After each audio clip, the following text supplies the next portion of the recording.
അസ്സലാമു അലൈക്കും വറഹ്മത്തുള്ളാഹ്. അള്ളാഹുവിൻ്റെ സൃഷ്ടിജാലങ്ങൾക്ക് എന്തൊരു ഭംഗിയാണ്. അള്ളാഹുവിൻ്റെ ഭൂമിക്കും ആകാശത്തിനും എന്തൊരു ഭംഗിയാണ്. റബ്ബിനെ കണ്ടെത്തുന്നത് അള്ളാഹുവിൻ്റെ സൃഷ്ടികളിലൂടെയായിരിക്കണം. അള്ളാഹു റബ്ബുൽ ഇസ്സത്ത് നമുക്ക് ബുദ്ധിയും വിവേകവും തന്ന് നമ്മെ സമ്പുഷ്ടമാക്കിയ അള്ളാഹു റബ്ബുൽ ഇസ്സത്തിനെ നാം സൃഷ്ടിജാലങ്ങളിലൂടെ അള്ളാഹു സുബ്ഹാനഹു വ തആല നമുക്ക് പരിചയപ്പെടുത്തുന്നുണ്ട്. ഞാൻ നിൽക്കുന്നത് ഉദുമ പഞ്ചായത്തിലെ എരോൽ എന്ന് പറയുന്ന പ്രദേശത്തെ പാറത്തോട്ടിലാണ്. ഇവിടെയുള്ള എന്തൊരു ഭംഗി!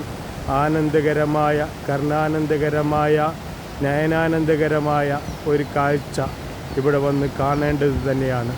നാം അള്ളാഹുവിനെ പരിചയപ്പെടാനും അതുപോലെ അള്ളാഹുവിൻ്റെ സൃഷ്ടി വൈഭവങ്ങളെ മനസ്സിലാക്കാനും നമുക്കുതകുന്ന രൂപത്തിലാണ് ഇവിടെ അള്ളാഹു സുബ്ഹാനഹു വ തആല ഭൂമിയിലുള്ള ഓരോ സ്ഥലങ്ങളും, അതുപോലെ ആകാശങ്ങൾ, ഭൂമികൾ, അതുപോലെ മാമലകൾ എല്ലാം സംവിധാനിച്ച് വെച്ചിട്ടുള്ളത്.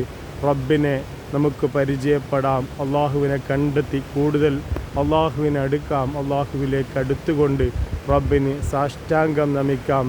അസ്സലാമു അലൈക്കും വറഹ്മത്തുള്ളാഹി.